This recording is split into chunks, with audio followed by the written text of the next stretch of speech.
درنو ملګرو، تېره ویډیو کې خو موږ په دې خبرې کولې چې نوم کې تلفظ بدلیږي، خو نن په دې خبره کوو چې پارسي یا نورو ژبو کې ځینې توري نه وي، دوی هغه توری په بل څه بدلوي، مګر موږ باید هغه اصلي توري پسې وګرځو، ځکه موږ خو پښتو ژبه ماشاءالله د تور او غږونو له پلوه ډېره بډایه ده.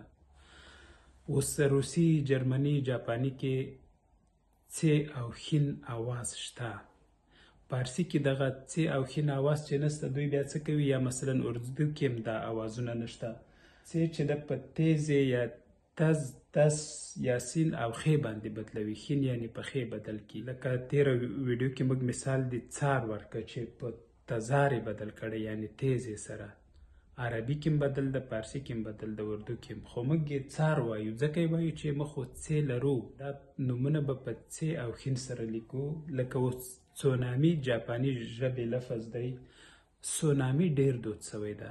کله یو نیم خبریال که سونامي ولیکي، ممکن ایډیټر یې په دې نه پوهېږي هغه یې سونامي کې، خو نه، سونامي درست دی، همداسې تلفظ کېږي.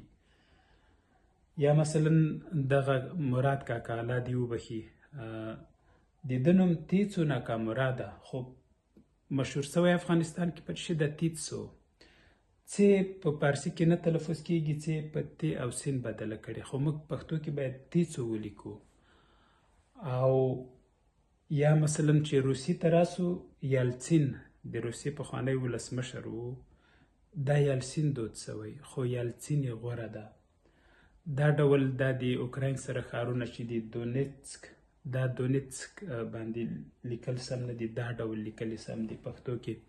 یو بل دا چې دا اوس څو میاشتې پخوا بخموت د اوکراین ښار دی، روسیې او اوکراین ورباندې ډېره جګړه وه. پارسي کې ما په ښین او ه سره لوستی ده، ډېر په ښې سره دود دی، په اردو کې هم دود دی، پښتو کې هم بخموت یې وایي، خو سم تلفظ یې بخموت دی په ښین سره.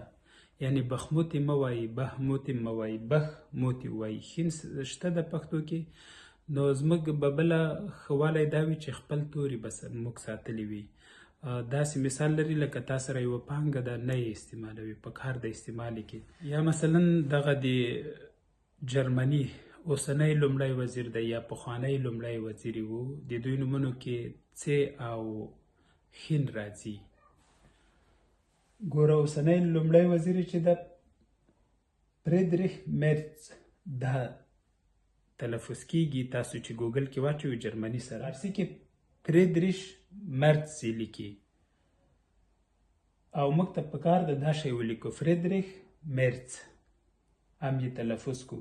یا مثلا پخوانی لومړی وزیر و اولاف شولц، پښتو کې دا ډول تلفظ اولاف شولц سم دی، خو پارسي کې اولاف شولц او یا اولاف شولц په دوه ډوله لیکل کېده.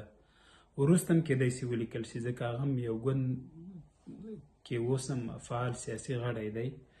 نو کوشش همدا کوي چې خپل تورو سره کلمې ولیکئ. که نورې ژبې نسي لیکلی، د هغو مشکل دا ده چې توري نه لري، موږ خو توري لرو. نو دغه څو بیلګې د دې لپاره سوی چې کله د نوم سره مخ سوی، تاسو ګوګل ته لاړ شئ، همغلته یې ولیکئ. که ژبو ځای کې هملته راځي چې دا د پلانۍ ژبې توری دی یا یې کلمه ده، نو همغه باندې کلیک وکړئ، همغه تلفظ یې درکوي. داسې به د نورو ژبو هم وي. کلمې د دې تلفظ ممکن تاسو ته عادي خبره ښکاري، خو که څومره خپل مسلک کې تلاش کوئ، تاسو ته په دې برخه کې د پرمختګ لار برابریږي. په خپلو چارو کې بریالي اوسئ. ښه وخت.